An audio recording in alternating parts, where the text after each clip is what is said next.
ప్రభునందు ప్రియులరా, ప్రభు అయిన యేసుక్రీస్తు నామమున ముందుగా మీకు అందరికీ నా హృదయపూర్వక శుభాభినందనలు. మరి దేవుడు గత కాలమంతా మనల్ని అందరినీ కూడా ఎంతగానో కాచి కాపాడి మరలా ఈ యొక్క టీవీ రక్షణ దుర్గం అనే టీవీ కార్యక్రమాల ద్వారా దేవుని యొక్క వాక్యాన్ని అందించే కృపను దేవుడు నాకు ఇచ్చిన దాన్ని బట్టి ముందుగా దేవునికి వందనాలు చెల్లిస్తున్నాను. అలాగే వాక్యము వింటూ మీరు చూస్తున్నది మాకు తెలియజేస్తూ మా ఎంతగానో బలపరుస్తున్న దాన్ని బట్టి మీకు కూడా ప్రత్యేక వందనాలు తెలియజేస్తున్నాను. ఇంకనూ ఈ యొక్క కార్యక్రమాల కొరకు మీరు ప్రార్థించి మరి ఇవి దేవునిలో ఇవి అనేకులకు మేలుకరంగా ప్రభువుకు మహిమకరంగా ఈ యొక్క టీవీ పరిచర్యలు ఎంతో అద్భుతంగా దేవుడు జరిగించి వాడుకున్నట్లు మరి కావలసిన ఆర్థిక సహాయం కూడా ప్రభువే దయచేసి ఏ నిరాటంకంగా ఈ యొక్క సువార్త టీవీ పరిచర్య వాక్యము వెదజల్లబడేటట్లు మీరు అందరూ ప్రార్థన చేయాలని ప్రభుపేట ముందుగా ఈ విషయాలు మీకు తెలియజేస్తున్నాను. ఎందుకంటే టీవీ పరిచర్య అనేది కూడా ఎంతో విలువైంది. తద్వారా మనం వ్యక్తిగతంగా ప్రజల్ని ఆ గృహాల్లోకి వెళ్ళి కలవలేకపోయినా కానీ టీవీ ద్వారా మరి అన్యజనుల గృహాలకు కూడా అనేక గృహాల్లో వాక్యము విని వారు కూడా ప్రభువుని తెలుసుకోవడానికి గొప్ప అవకాశం ఉంటుంది. కనుక దేవుని బిడ్డలారా, దేవుని సన్నిధిలో ఈ పరిచర్య కొరకు మీరందరూ ఇంకనూ ప్రార్థించి అలాగే సహకరించాలని కూడా మీకు తెలియజేస్తున్నాను. దేవుడు మిమ్మల్ని దీవించి ఆశీర్వదించును గాక. మరి ఈరోజు దేవుడు మనకిచ్చిన వాక్య భాగాన్ని మనం చదువుకుందాం.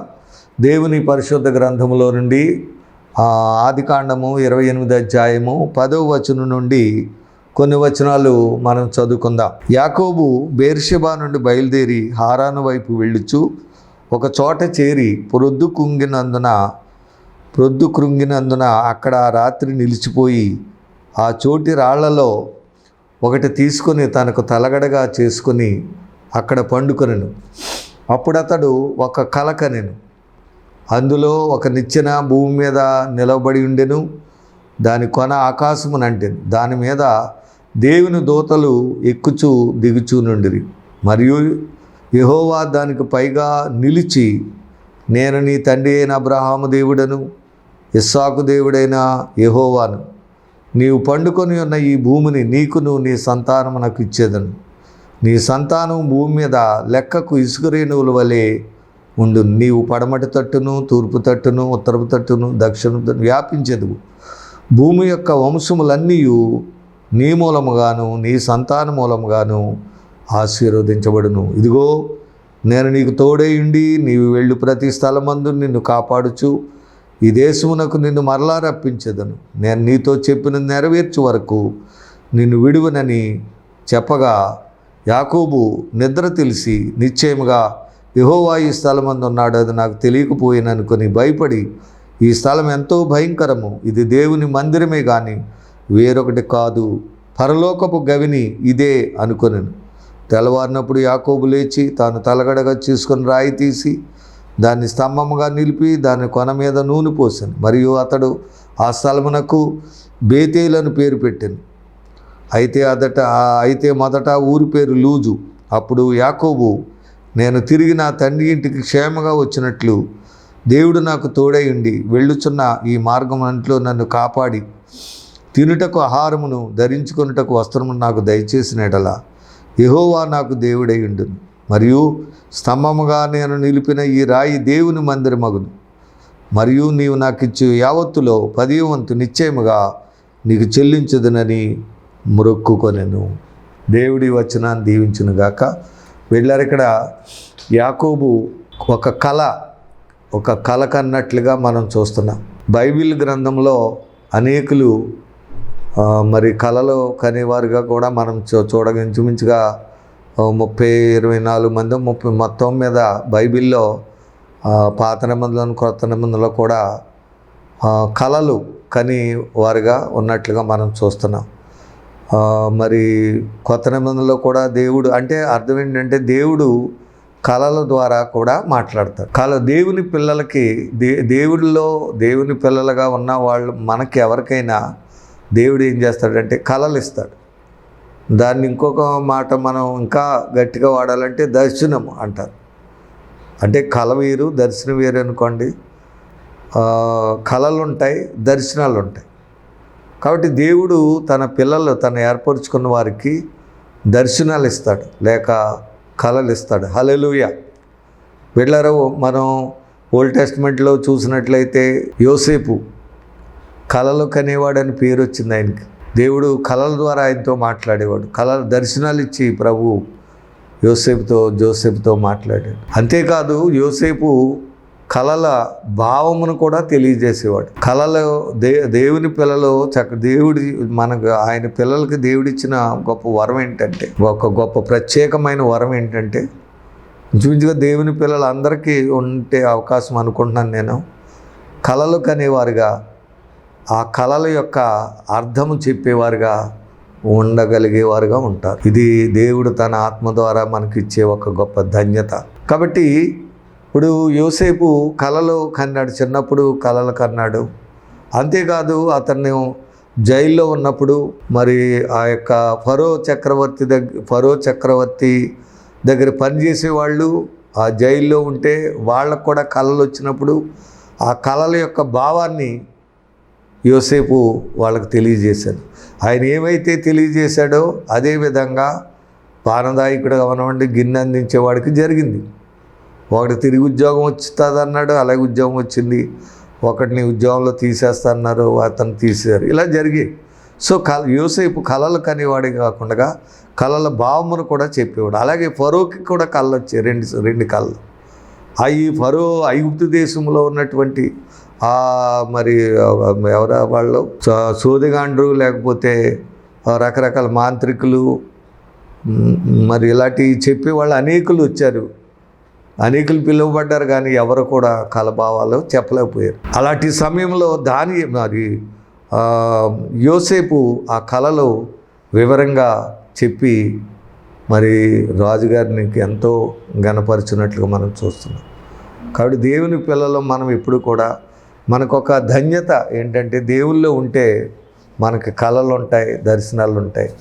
దేవుళ్ళు లేవనుకోండి, కళలు ఉండవు, దర్శనాలు ఉండవు. సో అలాగే ఇందాక చెప్పినట్టు దానియేలు కూడా, ప్రవక్త అయిన దానియేలు ప్రవక్తే కాదు, అతడు కళలు కన్నాడు. కళల భావాన్ని కూడా రాజుకి, నెబుకద్నెజర్కి, ఆ కాలంలో బబులోను దేశంలో ఉండి నెబుకద్నెజరుతో మరి ఆయన అక్కడ పరిచారకుడిగా ఉండేవాడు, మరొక అధిపతిగా ఉండేవాడు. అలాగే నెబుకద్నెజర్ కూడా ఒక కళ వచ్చినప్పుడు ఆ కళ గురించి అతను కూడా ఆ బబులోను దేశంలో ఉన్న మంత్రజ్ఞులకు ఈ సోది చెప్పి అనేకులు పిలిచాడు. మరి ఎవరు కూడా కలభామని చెప్పలేకపోతే అప్పుడు దానియేలుకు ఒక బిరుదు ఏంటంటే, ఇతడు పరిశుద్ధ దేవతల ఆత్మ కలిగిన వాడని ఆయనకు ఒక పేరు ఫరో ఇచ్చాడు. అందరూ కూడా వినపడేది. హల్లెలూయా. ఈరోజు నిజంగా అలాంటి బిడ్డలు, దైవికంగా ఉన్నటువంటి దైవ సేవకులు, దేవుని పిల్లలు ఎవరైనా అలాంటి వరము, అలాంటి తలాంతు కలిగి ఉంటే నిజంగా వారు ఎంత ధన్యులంటే మనం వర్ణించక్కలేదు. దేవుల్లో మనం ఉంటే దేవుడు మనకి ఈ దర్శనాలు ఇస్తాడు, ఆ కళలు ఇస్తాడు, దానికి అర్థం చెప్పే విధానం ఇస్తాడు. అది దేవుని మనల్ని వాడుకుంటున్న విధానం. కళలు తెలియజేసి వాడిగా ఫరో ఎదుట యోసేపు కళలు చెప్పడం వల్లే ఆయన్ని ఆ యొక్క ఐగుప్తు దేశానికి రాజు తర్వాత రాజుగా ఆయన్ని ఆ ఫరో నియమించినట్టుగా చూస్తున్నాం. అతడు కూడా దేవతల ఆత్మ కలిగిన వాడని, దేవుని ఆత్మ కలిగిన వాడని కూడా అన్య రాజులు, ఇటు ఐగుప్తు రాజు అవనివ్వండి, ఫరో అవనివ్వండి, అతడు అన్య దేశం రాజే, ఇశ్రాయేల్ సంబంధించిన ఆయన కాదు. ఇటు బబులోను రాజు కూడా అన్య దేశం రాజే. వాళ్ళకి కూడా కళ్ళు వచ్చాయి. దేవుడు వాళ్ళకి కళ్ళు ఇచ్చాడు ఆ రాజుకి. కాబట్టి దేవుని పిల్లలకు, అంటే దేవుడు మాట్లాడేది ఎలా ఉంటుందంటే, స్వయంగా మాట్లాడవచ్చు, లేక కళల ద్వారా మాట్లాడతాడు, దర్శనముల ద్వారా కూడా దేవుడు మాట్లాడతాడు. సో దేవుడు తన ప్రజలను దర్శించడం అనేది కళల ద్వారా దర్శించవచ్చు. సో బైబిల్ వాక్యం ద్వారా దేవుడు మాట్లాడవచ్చు, దర్శనం ద్వారా మాట్లాడవచ్చు, స్వయంగా మాట్లాడవచ్చు. అనేక రకాలుగా దేవుని ప్రత్యక్షత అనేది మానవులకి జరుగుతూ ఉంటుంది. కానీ ఇక్కడ యాకోబుకి దేవుడు ఆ రాత్రి కళ ద్వారా ఒక గొప్ప దర్శనము, ఆయనకి ఒక భవిష్యత్తును కళ ద్వారా దేవుడు తెలియజేసినట్లుగా మనం చూస్తున్నాం. ఇక్కడ ఈ కళలో ఈ యాకోబు మనకి సబ్జెక్ట్ ఏంటంటే యాకోబు దర్శనం. సో ఈ దర్శనము లేక ఈ కళ ఎంత గంభీరమైనదంటే ఒక గొప్ప భవిష్యత్తును, ఒక ఉత్తేజకరమైన గొప్ప భవిష్యత్తును దేవుడు యాకోబుకి దర్శనం ద్వారా తెలియజేస్తున్నాడు. కేవలం అక్కడి నుంచి బయలుదేరి వెళ్ళి మేనమామ ఇంటికి, లాబానింటికి వెళ్ళడం, అక్కడ ఒక భార్య 7, మళ్ళీ రెండవ భార్య 7, 14, 6 సంవత్సరాలు, మళ్ళీ కొలువు జీతం నిమిత్తం అనేక సంవత్సరాలు, ఇంచుమించుగా 21 years 21 సంవత్సరం అక్కడ జీవించడం, అక్కడ ఎలా జీవిస్తాడో, ఎంత కష్టం అనిపించాడో, ఎంత శ్రమలు అనిపించాడో, దాని గురించి దేవుడు ఇక్కడ వాటన్నిటిలో నేను తప్పించి కాపాడి నీకు తోడుగా ఉంటానని చెప్పడమే కాకుండా మరలా తిరిగి వస్తావు. ఇక్కడికి వచ్చినప్పుడు ఇక్కడ దేవుని మందిరము కట్టబడుతుంది ఈ స్థలంలో. ఇది ఎందుకంటే యాకోబు అతడు నిద్ర తెలిసి నిశ్చయముగా 16వ వచనం, యెహోవా ఈ స్థలమందున్నాడు, అది నాకు తెలియకపోయిననుకొని భయపడి, ఈ స్థలం ఎంతో భయంకరము, ఇది దేవుని మందిరమే కానీ వేరొకటి కాదు, పరలోకపు గవిని ఇదే అనుకున్నాను. హల్లెలూయా. సరే, 2 మాటలు ఇక్కడ వాడాడు. ఒకటి దేవుని మందిరం, రెండో మాట ఏంటంటే పరలోకపు గవిని. ఎంతో ఫ్యూచర్, అంటే అప్పటికి ఇంకా మందిరము అనేది లేదు, పరలోకం అనేది, నరకం అనేది, అప్పుడు సంఘం కట్టబడటం ఇవన్నీ ఏమీ లేవు. కానీ ఇక్కడ ఒక మెస్సయ్య దర్శనం అనగా యేసు ప్రభు ఈ భూమి మీదకి వస్తాడని, ఆయన చర్చ్ మందిరం కట్టబడుతుంది, సంఘ వ్యవస్థను ఏర్పాటు చేయటం, పరలోకమును ఆ సంఘం ద్వారా సంఘాన్ని పరలోకం తీసుకెళ్ళటం, మరి ఇలాగ ఈ ఏర్పాట్లన్నీ కూడా యాకోబుకు గొప్ప ఫ్యూచర్ని, తన జీవితమే గురించే కాదు, రాబోయేటువంటి తరాల గురించి, లేక తన సంతానం వచ్చేటువంటి విధానం గురించి, లేక ప్రభు అయిన యేసుని గురించినటువంటి గొప్ప దర్శనం ఆయనకి దేవుడు అనుగ్రహించినట్లు చూస్తున్నాం. హల్లెలూయా. ఇక్కడ 2 విషయాలు మనం గమనించుకోవాలి ఈ వారంలో. ఏంటంటే, ఒకటి, ఒక రాయి తలగడగా తీసుకున్నాడు. ఆ రాయినే కళ అయిపోయిన తర్వాత దాన్ని నిలబెట్టి ఒక స్తంభంగా చేసి దాని మీద నూనె పోసి దాన్ని ప్రతిష్ఠించి అతడు ఆ స్థలమునకు బేతేల్ అని పేరు పెట్టాడు. హల్లెలూయా. బేతేల్ అంటే ద హౌస్ ఆఫ్ గాడ్, దేవుని మందిరం, దేవుని ఇల్లు. ఆ రాయి దేవుని ఇల్లుగా, దేవుని మందిరంగా మారింది. ఆ రాయి దేవుని మందిరం అయిందంటే ఇప్పుడు ఆ రాయి ఎవరంటే మన ప్రభు అయిన యేసుక్రీస్తే. ఒక రాయి ఆయన తలగడగా తీసుకున్నాడు. ఆ రాయిని మళ్ళీ ఆ రాయి ద్వారా దేవుడు సంఘ వ్యవస్థను గురించి దర్శనం ద్వారా మాట్లాడాడు, కలగన్నాడు, చక్కటి విధానం ఆయన ఏర్పరిచాడు. తర్వాత చక్కటి ఫ్యూచర్ని ఆయనకి దేవుడు తెలియజేసి అక్కడ ఒక వ్యవస్థను ఏర్పాటు చేసినట్టు, దేవుని మందిరాన్ని కట్టబడినట్టు చూస్తున్నాం. కాబట్టి ఆ రాయి ప్రభు అయిన యేసుక్రీస్తుకి సాదృశ్యంగా ఉంది. మరి మత్తయి సువార్తలో మనం చదువుతున్నట్లయితే పేతురు గారితో ప్రభు చెప్పారు. అది ఒకసారి మనం చదువుకుందాం. మత్తయి సువార్త 16వ అధ్యాయము 18వ వచనం మనం చదివితే, మరియు నీవు పేతురు, ఈ బండ మీద నా సంఘమును కట్టుదును, పాతాళలోక ద్వారములు దాని ఎదుట నిలువు నేరవని నేను నీతో చెప్పుచున్నాను. పరలోకపు రాజ్యం యొక్క తాళపు చెవులు నీకు ఇచ్చేదను. సరే, మందిరము, సంఘము పరలోకపు సంబంధమైనది, పరలోకానికి వెళ్ళే సంఘం. సరే, ఇక్కడ దేవుని మందిరం అన్నాడు ఎవరో, యాకోబులో అక్కడ పేర్లు దేవుని మందిరము, ఇదే పరలోకపు గవిని అన్నారు. ఇక్కడ కూడా నీ సంఘమును లేక నీ మందిరాన్ని, దేవుని సంఘము నేను కడతాను. ప్రభు అంటున్నాడు, నీవు పేతురు ఈ బండ మీద నా సంఘమును కట్టుదును. సో బండ దేవునికి సాదృశ్యంగా ఉంది, సంఘానికి. ప్రభు అయిన యేసుక్రీస్తు నా పాతాళలోక ద్వారము నిలువరాను. సో సంఘము కట్టబడితే దాన్ని ఆఫ్ చేయడానికి ఎవరి తరం కాదు. కాబట్టి దైవజనుల్ని, పేతురు గారిని లేక అపోస్తుల్ని దేవుడు ఏర్పరచుకొని ఆయన ఆత్మతో నింపి ఘనమైన సేవ చేయించుకున్నప్పుడు సంఘాలు కట్టబడ్డాయి.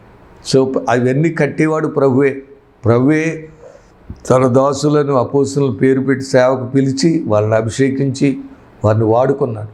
అలాగే ఇక్కడ పేతురుని కూడా దేవుడు పిలిచి వాడుకున్నాడు. అలా వాడుకున్నప్పుడంట పాతాళలోక ద్వారములు కూడా దాని ఎదుట నిలువనేరవు అని చెప్తున్నాడు. సరే, అంటే అంత శక్తి కలిగిందిగా ఉంటుంది. ఎవరైనా సరే మారిపోవలసింది. ఎంత గొప్ప మరి తత్వమైనా, జ్ఞానవేత్తమైనా, లేకపోతే లోక ఈస్ట్లైనా ఎవరైనా సరే, ఎంత విగ్రహాన్ని అందరూ కూడా అంటే అంత శక్తి కలిగిన సువార్తను తెలుసుకుంటారు. ప్రభుని తెలుసుకుని రక్షణ పొంది సంఘములో చేరతారనమాట. కాబట్టి పాతాళలోకం అంటే సైతాను, ఈ లోకము సైతాను విధానం నుండి పాతాళంలోకి వెళ్ళిపోతున్నారు జనం. పాతాళం ఉంది, పరలోకం ఉంది. ఇక్కడ రెండు మాటలు వాడబడ్డాయి. పాతాళలోక ద్వారములు దాని ఎదురు నిలువరని చెప్పుచున్నాను, మరియు చెప్పుచున్న పరలోక రాజ్యం యొక్క తాళపు చెవులు నీకు ఇచ్చేది. సరే, దైవజనుడికి అధికారం ఏంటంటే పరలోక రాజ్యము తెరవటం. అంతేగాని పాతాళానికి వెళ్ళే విధానం దైవజనుడికి ఉండదు. అది ఆ బలం అది ఇవ్వదు ప్రభు. ఓన్లీ పరలోకపు రాజ్యం తాళం చెవులు ఇచ్చాడు. పరలోక రాజ్యాన్ని గురించి చెప్పి, సువార్త చెప్పి, ఆ పరలోక రాజ్యం గురించి ప్రజల్ని రక్షణలోకి నడిపి సంఘంలో చేర్చి పరలోకానికి వెళ్ళే ఏర్పాటులోనే దైవ సేవకుడు ఉంటాడు తప్ప, పాతాళం అనేది అది దేవుడు చూసుకునేది. ఆ పాతాళంలోకి వెళ్ళే వాళ్ళని కూడా ప్రభువులోకి పరలోకానికి చేర్చేటువంటి గొప్ప శక్తి దైవజనులకు దేవుడు ఇస్తున్నాడు.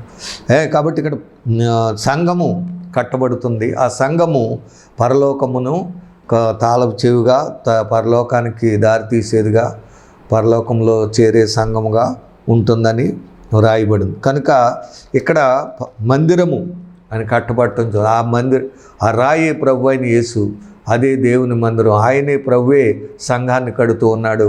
ఆ సంఘములో రక్షణ పొందిన వాళ్ళందరూ పరలోకపు గవినని ఉంది. ఆ పరలోకానికి వెళ్ళే గొప్ప ధన్యత ఉంది. సేవ, సంఘము, పరలోకం. రక్షణ, ఆత్మీయ జీవితం, పరలోకం. సంఘము, పరలోకం. అర్థమైందండి? సంఘములో చేరితేనే పరలోకం వెళ్తాం, లేకపోతే అన్యులుగా ఉంటే నరకమే.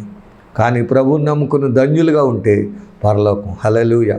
కాబట్టి ఈరోజు వాక్యం వింటున్న దేవుని బిడ్డలారా, మనం ప్రభుని ఆ రాయి అయినా లేక ఇంకొకటి కూడా మనకుంది. ఆ కళలో ఒక నిచ్చెన భూమి మీద నిలువబడి ఉండేది. హల్లెలూయా. రెండో మాట నిచ్చెన. ఆ రాయి ప్రభు అయిన యేసుక్రీస్తు సంఘానికి సాదృశ్యంగా ఉన్నారు. మనం యేసుక్రీస్తుని నమ్మి రక్షణ పొంది సంఘంలో చేరితే పరలోకం వెళ్తాం, లేదంటే పాతాళం వెళ్తాం. ఇక్కడ నిచ్చెన, ఈ నిచ్చెన కూడా మరి ఇది కూడా ప్రభు అయిన యేసుక్రీస్తు వారికి సాదృశ్యంగా ఉంది, పరలోకానికి సాదృశ్యం ఉంది, సంఘానికి సాదృశ్యంగా ఉంది, పరలోకానికి కూడా సాదృశ్యంగా ఉంది. ఈ నిచ్చెన ఎలాంటిదంటే అందులో ఒక నిచ్చెన భూమి మీద నిలువబడి ఉంది, నెట్ట నిలువుగా ఉంది.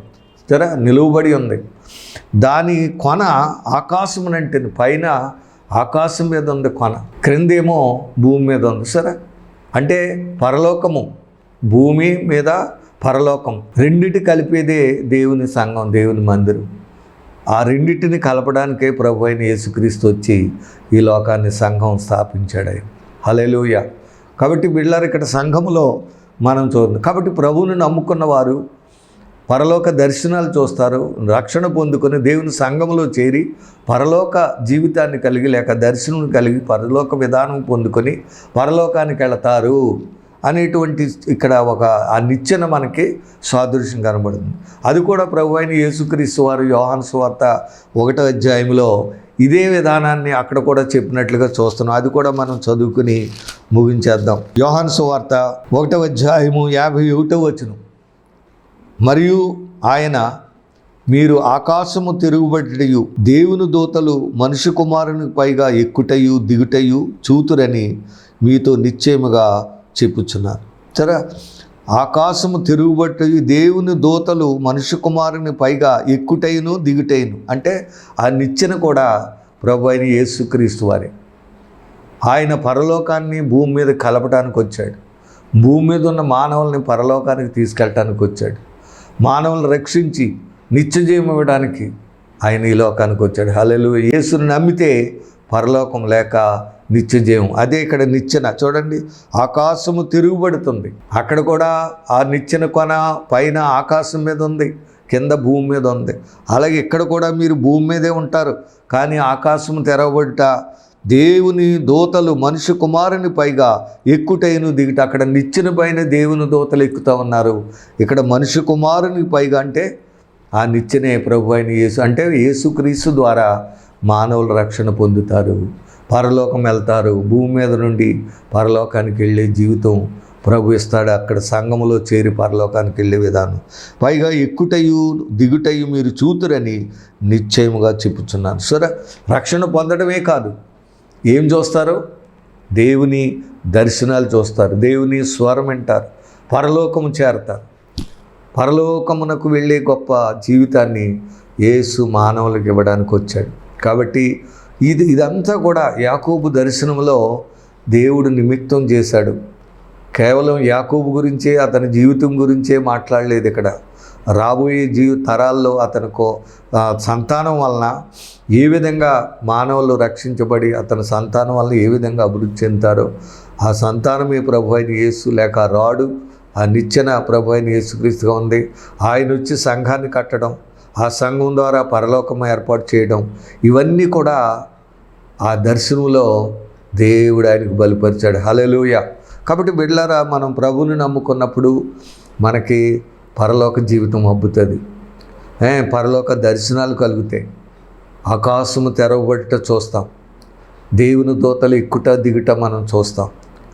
ఇవి దేవుని పిల్లలకు గొప్ప ధన్యత. హల్లెలూయా. సో దేవుడు మానవుల రక్షణ పొందిన మనకి దేవుడిచ్చే ఆధిక్యత ఏంటంటే మనం దర్శనములు చూసే వారంగా ఉండాలి, కలలు కనే వారంగా ఉండాలి.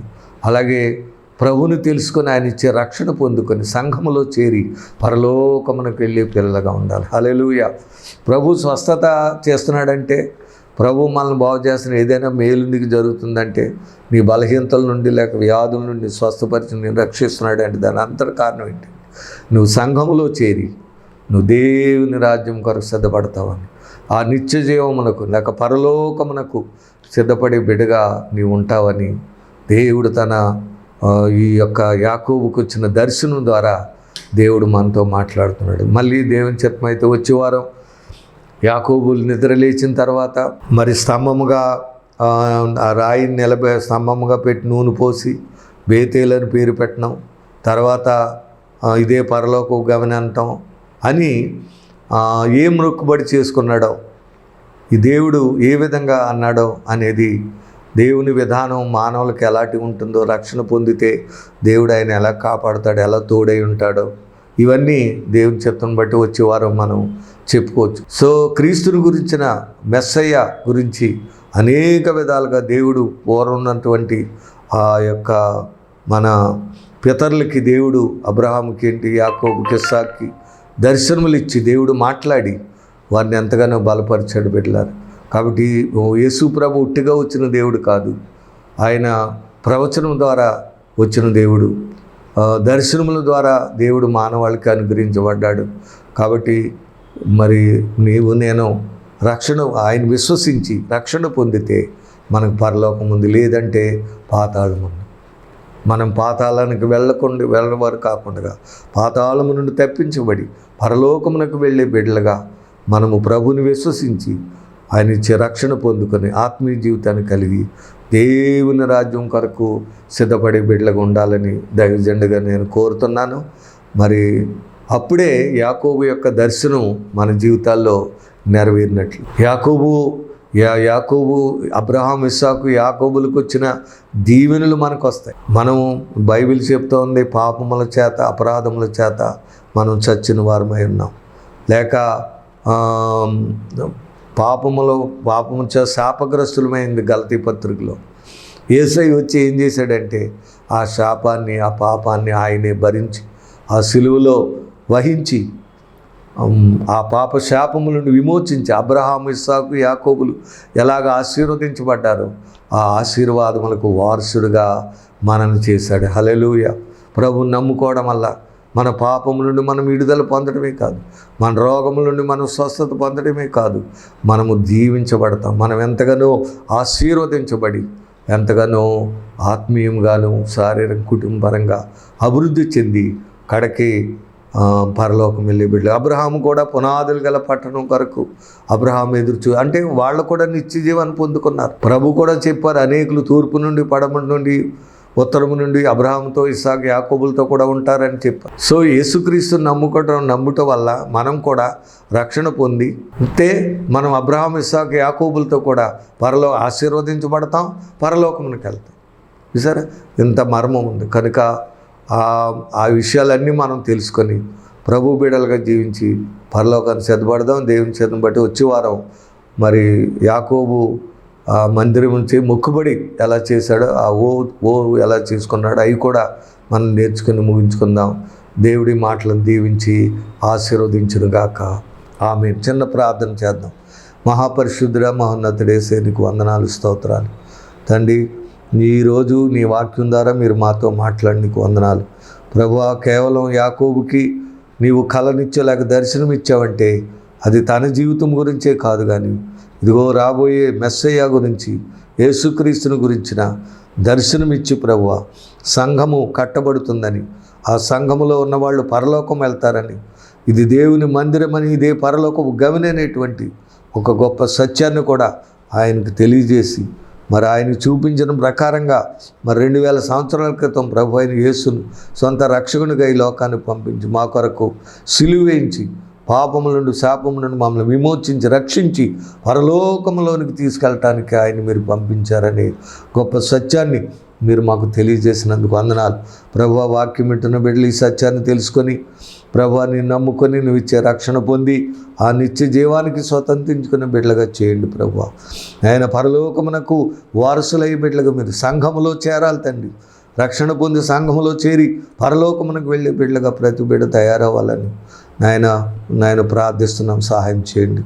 విన్న వాక్యం అందరి హృదయాల్లో పడి అది నూరంతలుగా ఫలించుటకు మీరే సహాయం చేయమని ప్రభువా. నమ్మకపోతే నమ్మి బాప్తిసం పొందిన వాడిని రక్షించబడును, నమ్మని వారికి శిక్ష విధి అదే నరకముందు ప్రభువా. ఆరని అగ్నిగుండం, ధనవంతుడు అందులో పడి ఎంతో వేదన చెందుతున్నాడు ప్రభు. కాబట్టి ఆ నరకము నుండి తప్పించబడి మోక్షంలోకి వెళ్ళి ధన్యులై నీ కొరకు జీవించి బిడ్డగా అందరినీ చేయమని, మళ్ళా చిత్తం బట్టి వచ్చే వారాల్లో నీ వాక్యమును పంచుకుంటూ కృప చూపించమని, విన్న వాక్యం అందరూ దయపడి నువ్వు ఫలించడానికి సహాయం చేయమని, మీరే మహిమ పొందమని, ప్రార్థనకు ప్రతిఫలం దయచేయమని మా ప్రభువును ప్రియరక్షకుడైన యేసు నామమున అడిగి వేడుకొనుచున్నాము తండ్రి. ఆమేన్. God bless you. దేవుడు మేము దీవించును గాక. Thank you.